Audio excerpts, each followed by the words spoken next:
bakit gusto nyo magpakasal. At yung sagot ninyo, dahil mahal ninyo ang bawat isa.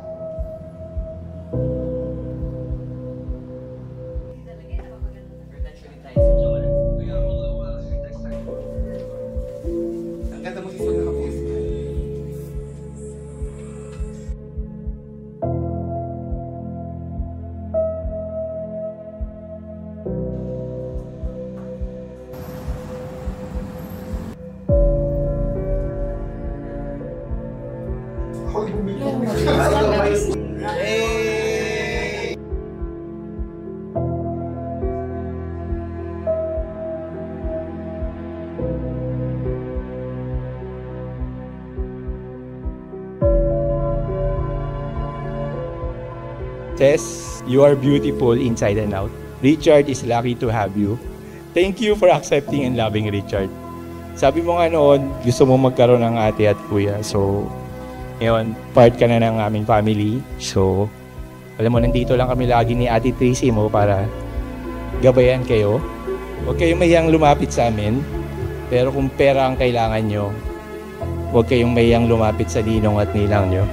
Sa'yo naman, Richard. Di man tayo lagi nag-uusap kasi nonchalant tayo. Pero lagi lang ako nandito as kuya mo. We love you. I love you. Yak. Ang advice ko lang is kahit anong mangyari, piliin nyo lagi ang isa't isa.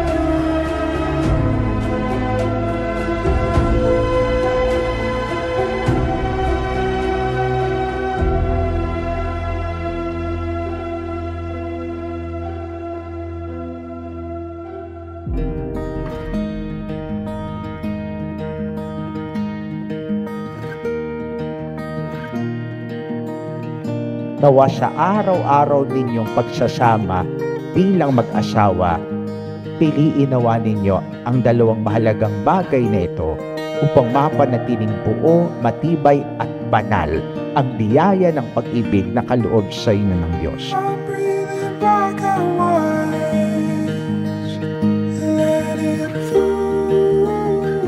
Congrats lang.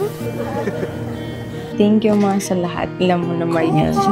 From the start, love you. Love you. I hope that this new chapter of your lives will be filled with love and happiness. I think natural naman na magkaroon ng konting away here and there. But I hope that you two will make that a way for you to know each other more and also help your relationship to grow stronger. I hope that you will continue to support her and be there for her. To Cess, my new sister, congratulations. And I hope you will also continue to love and support my brother. Sa buhay mag-asawa, nawa piliin niyo palagi si Kristo higit pa sa inyong ambisyon at posisyon. As someone na gusto rin ng kuya, super grateful ako na sobrang caring and a sweet guy na si Kuya Richard yung makakasama mo and makakasama rin namin as a new member of our family. And I'm very, very happy that Kuya will now have you as the best wife anyone could ask for. So I pray for abundant blessings to come to you both and a happy marriage.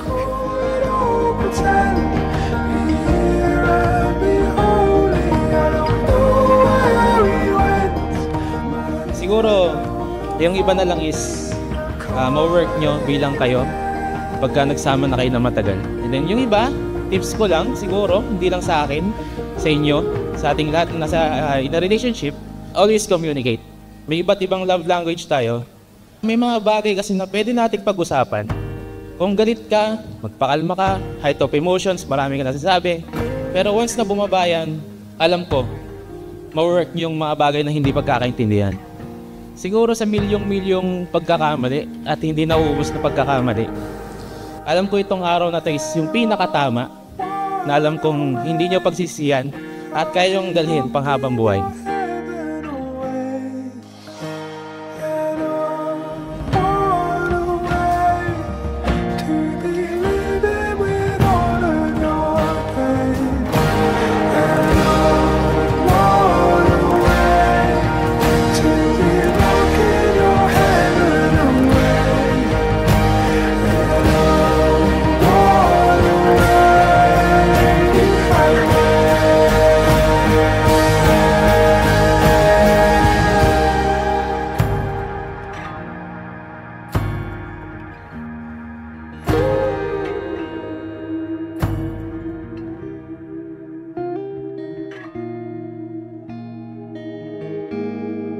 Jess, did you come here of your own free will to bind yourself forever in the love and service of your husband?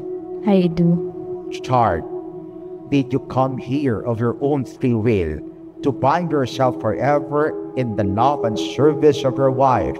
Yes, Father. Are you both ready to raise as good Christians the children whom God will give you? Yes, Yes, Father. Says, do you take Chard here present as your lawful husband according to the right of our Holy Mother, the Church? Yes, I do. Do you give yourself to him as his lawful wife? Yes, I do. Do you accept him as your lawful husband? Yes, I do. Chard, do you take Sis here present as your lawful wife according to the right of our Holy Mother, the Church? Yes, I do. Do you give yourself to her as your lawful husband? Yes, I do. Do you accept her as your lawful wife? Yes, I do.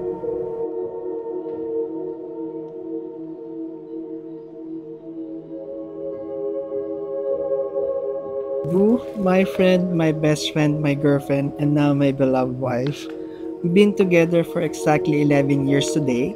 Today, as we stand here, I vow to continue this journey with you in every challenge and blessings that life may bring. Thank you for believing in me, for always being there. I will try to have more patience, but I cannot promise. I promise that I will support you in every action and I will never leave your side. I promise to listen to you and always understand you, to speak to you with honesty and respect. I promise to laugh with you in times of happiness and comfort you in times of sorrow. I may not be the perfect man, but I promise to be the perfect husband for you. I promise to cherish every seconds of our forever. I vow to protect this marriage until the end. I promise to you and to your parents that I will never hurt you.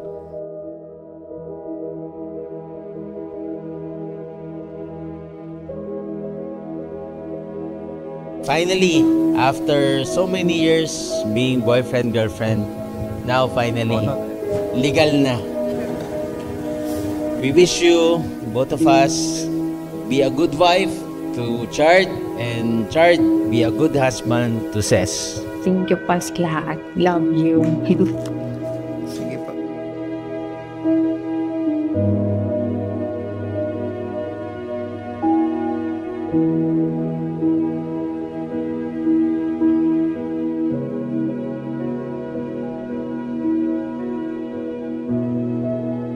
Frances, I give you this Ari as a pledge of my dedication to your welfare and our family. In the name of the Father, and the Son, and the Holy Spirit. Richard gratefully accepted them with a promise to share the responsibility of building a Christian home and the pledge of my dedication to you. In the name of the Father, and of the Son, and of the Holy Spirit.